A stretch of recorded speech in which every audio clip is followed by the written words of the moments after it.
Hosiem, Hosiem. My name is Rhonda Larrabee, and I am Chief of the Qayqayt First Nation. We are recognized by the federal government as the new Westminster Indian Band, number 566.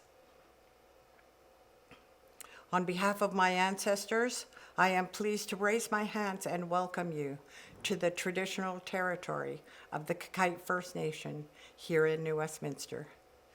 Qayqayt in our language means resting place, and we are often referred to as the river people.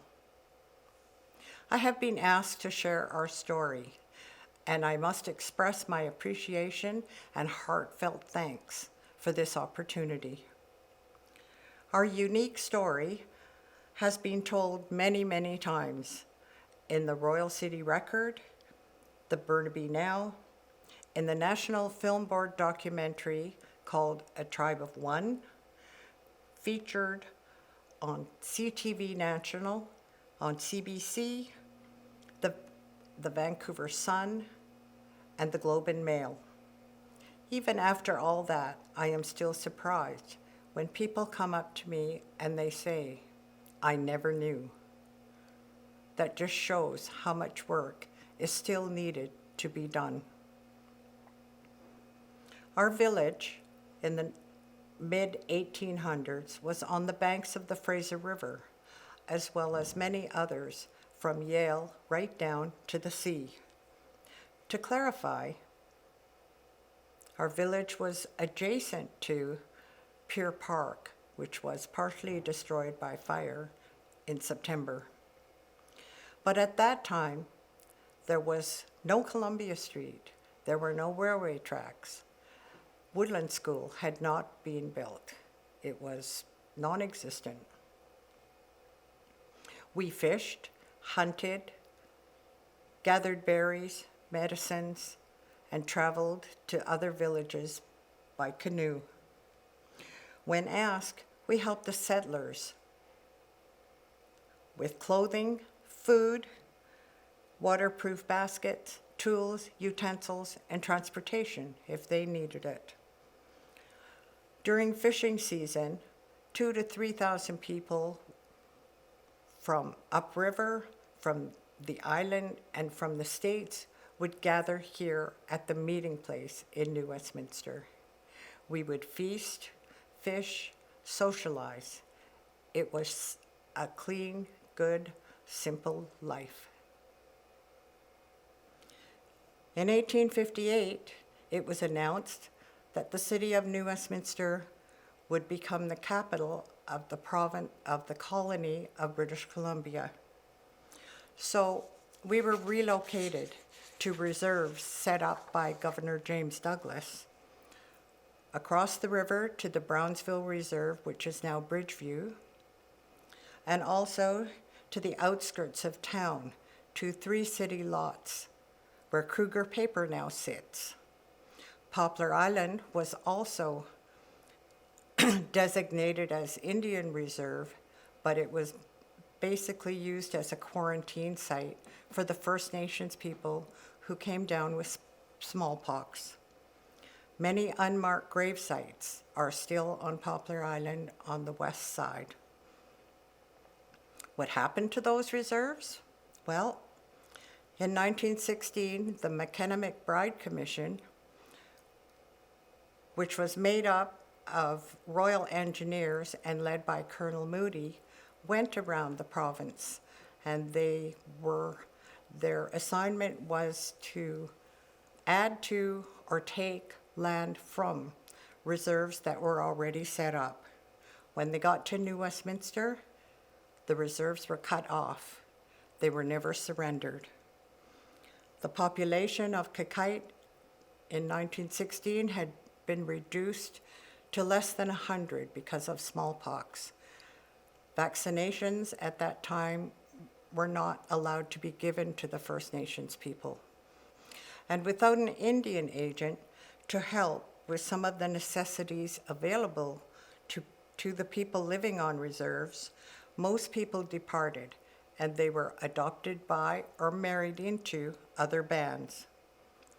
By the mid-1930s, the only family remaining on the reserve was George and Ida Joseph and their children. These were my grandparents, my mom, 2 aunts, and an uncle. My great-grandparents passed away in the 1920s, my grandparents in the 1930s, and they are buried in unmarked graves at St. Peter's Cemetery on Richmond Street. My mom, uncle, and aunt were orphaned. My mom was taken to residential school in Kamloops, where she had to stay there until she was 17.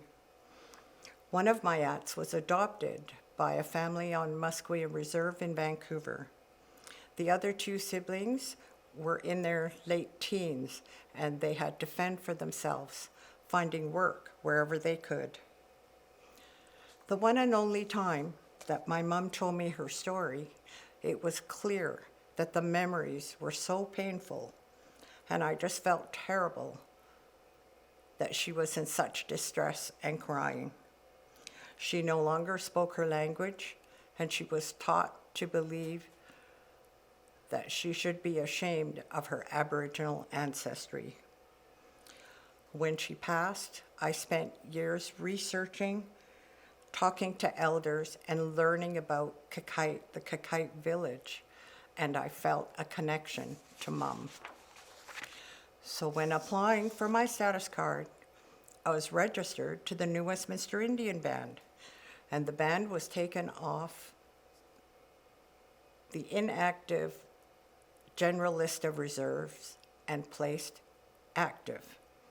We are recognized by all levels of government now, and I have received help from many First Nations in the area, and I was strongly advised by many that the ancestors of the village of Qayqayt should not become extinct. It has been a long journey, many days, weeks, months of research in Ottawa, Victoria, and here in the New Westminster Library. Information that we needed to have was hard to get.